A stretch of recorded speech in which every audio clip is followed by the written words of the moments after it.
काटेदान में एक अजीब व गरीब वाक़या। बीवी समझकर पड़ोसन पर कातिलाना हमला।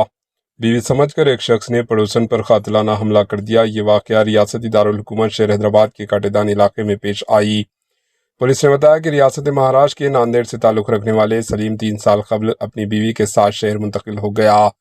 सलीम और इसकी बीवी मुन्नी के दरमियान गुज़िश्ता कुछ दिनों से झगड़े हो रहे थे। इनके मकान के पड़ोस में 25 साला आबिदा नामी खातून रहा करती थी।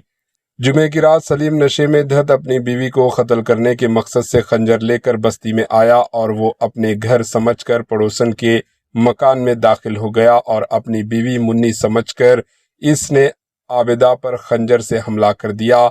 हमले में खातून शदीद तौर पर जख्मी हो गई। इसे इलाज के लिए अस्पताल मुंतकिल कर दिया गया। मलारदेवपल्ली पुलिस ने इस मामले में केस दर्ज कर लिया है और सलीम फरारी में बताया गया है। Bureau report, H news.